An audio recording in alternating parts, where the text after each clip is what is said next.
তিনি ঢাকা ছাড়ার অল্প সময়ের মধ্যে একটা ফিসফাস শুরু হয়েছিল। আমি নিজেও কারো কারো কাছে এই প্রশ্নটা শুনেছি, এই কথাটা শুনেছি, এবং এখন সেটা আদতে কি সেই নিয়ে আলাপ করা দরকার আছে। সেটা হলো তিনি বাংলাদেশের সেনাপ্রধানের সাথে একটা বৈঠক করেছেন। ভারতের পররাষ্ট্র সচিব আমাদের সেনাপ্রধানের সাথে বৈঠক করতেও পারেন, এটা তার প্রোটোকল বা যার সাথে বৈঠক হওয়ার কথা সেখানে যায় না। কিন্তু সবচেয়ে বড় প্রশ্ন তৈরি হয়েছে এই কারণে যে তিনি গোপনে বৈঠকটা লুকিয়েছেন, দুই পক্ষই লুকিয়েছেন, এবং সেটা গোপনে হয়েছে। যেহেতু গোপনে একটা বৈঠক হচ্ছে, সেটা নিয়ে কৌতূহল আছে, প্রশ্ন আছে, এবং জরুরি কথা আশঙ্কা আছে। তারও আগে সবচেয়ে গুরুত্বপূর্ণ কথাটা হচ্ছে এইরকম কিছু কি হয়েছে, কতটা নিশ্চিত, বা এটাকে আমরা কিভাবে দেখব। এই আলাপটাকে কিছুটা হলেও গ্রাউন্ড দিয়েছে জনতার চোখ ম্যাগাজিনটা। এটা আমরা জানি মানব জমিন পত্রিকার একটা সহযোগী পত্রিকা। সেই জনতার চোখে যা লিখেছে আগে পড়ি, তারপর সেটা নিয়ে কিছু কথা বলতে চাই। সেগুনবাগিচায় কয়েক মিনিটের সংক্ষিপ্ত ব্রিফিং কালে সংখ্যালঘু নির্যাতন বন্ধের অনুরোধ রেখে গেলেন ভারতীয় সচিব। ব্রিফিং শেষে চটজলদি বেরিয়ে গেলেন, তখনও প্রধান উপদেষ্টার সঙ্গে বৈঠক বাকি। 4-5 মিনিটে যমুনায় ঢুকলেন। ডক্টর ইউনূসের সঙ্গে সৌজন্য সাক্ষাৎকে ব্যাপক মিডিয়া কভারেজ পেল দুপারে। কিন্তু এটা খুব রহস্য যে সন্ধ্যার আগে সরকারি সব কর্মসূচি শেষ করা দিল্লির বিদেশ সচিব বিক্রম মিশ্রি পরবর্তী কখনটা কোথায় কি বৈঠক করলেন।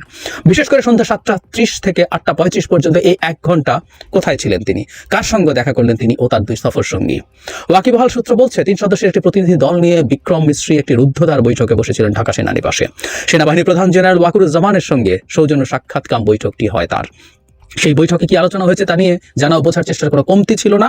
এ বিষয়ে পররাষ্ট্র মন্ত্রণালয় এবং ভারতীয় হাইকমিশনে যোগাযোগ করা হয়, কিন্তু আনুষ্ঠানিক কোনো বক্তব্য পাওয়া যায়নি।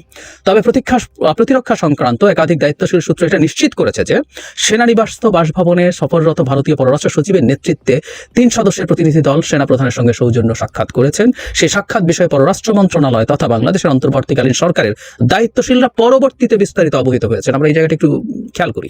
তার মানে আমাদের সরকার পরবর্তীতে ইনফর্মড হয়েছে, এরকম একটা কথা বলছে। যেটুকু জানা গেছে, সম্পর্কের মেঘ দূর করার বিষয়ে ঘণ্টাব্যাপী ওই বৈঠকে তাৎপর্যপূর্ণ অগ্রগতি হয়েছে। বিশেষত দূরে থেকে বিদেশ সচিব বা দিল্লি যা ভেবেছিল বাংলাদেশ সফর করে একটি ইতিবাচক ধারণা নিয়েই ফিরেছেন বিদেশ সচিব।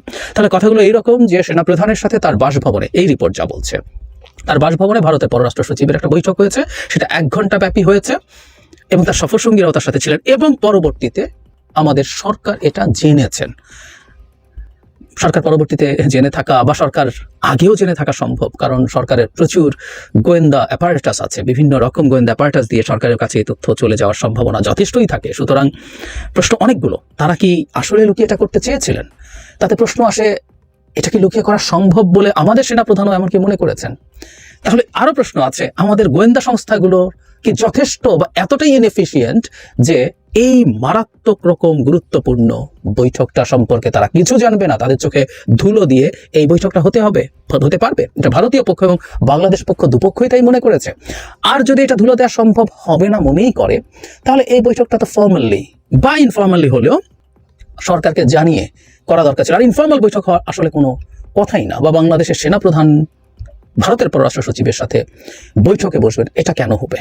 তিনি আমাদের এখানকার কাউন্টার পার্টদের সাথে বসেছেন, মূল আলোচনা হয়েছে পররাষ্ট্র সচিবের সাথে, উনি পররাষ্ট্র উপদেষ্টার সাথে বৈঠক করেছেন, এবং শেষে এমনকি আমাদের প্রধান উপদেষ্টা তাকে সৌজন্য সাক্ষাৎ দিয়েছেন। এটাও একটা সদিচ্ছার জেস্চার, সবই তো ঠিক আছে, সেনাপ্রধান কেন? এবং এই কথাটা করা হচ্ছে। আমি আবারও বলছি, এটা মানব জমিনে এই যে সহযোগী পত্রিকা জনতার চোখ ম্যাগাজিনে না আসলে এটা নিয়ে আলোচনাই করতাম। এই আলোচনাটা আমি ব্যক্তিগতভাবে অনেক জায়গায় ফিসফাস শুনেছি, আমাকে কেউ বলার চেষ্টা করেছেন, এবং আমি বহু সময় একটা কথা বলি যে আমি নানা জায়গা থেকে যা শুনি সবগুলোকে আসলে গুরুত্ব দিয়ে আলাপ করতে চাই না। যখন অন্তত কোনো দায়িত্বশীল মিডিয়াতে এই নিউজটা আসে, এখানেও ইনফ্যাক্ট রিপোর্টটা নিশ্চিতভাবে এভাবে করা হয়নি যে এটা হয়েছেই, এটা ঘটেছেই, কিন্তু এখানে আসা মানে আমার মনে হয় এটা মানে আমাদের জনপরিসরে কিছু আলাপ হওয়া দরকার।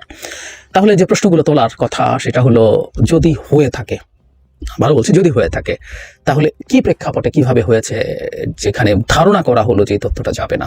আমাদের বহুবার আমরা গোয়েন্দা ব্যর্থতার আলাপ আমরা করেছি বাংলাদেশে বসে বসে, কারণ শেখ হাসিনা পালিয়ে যাওয়ার পর যখন নানা জায়গায় নানা সংকট তৈরি হচ্ছে, গার্মেন্টে বিভিন্ন সময় বিভিন্ন শ্রমিকরা, আনসাররা, কোথাও আমাদের গোয়েন্দা তথ্য আগাম পাওয়া যায়নি।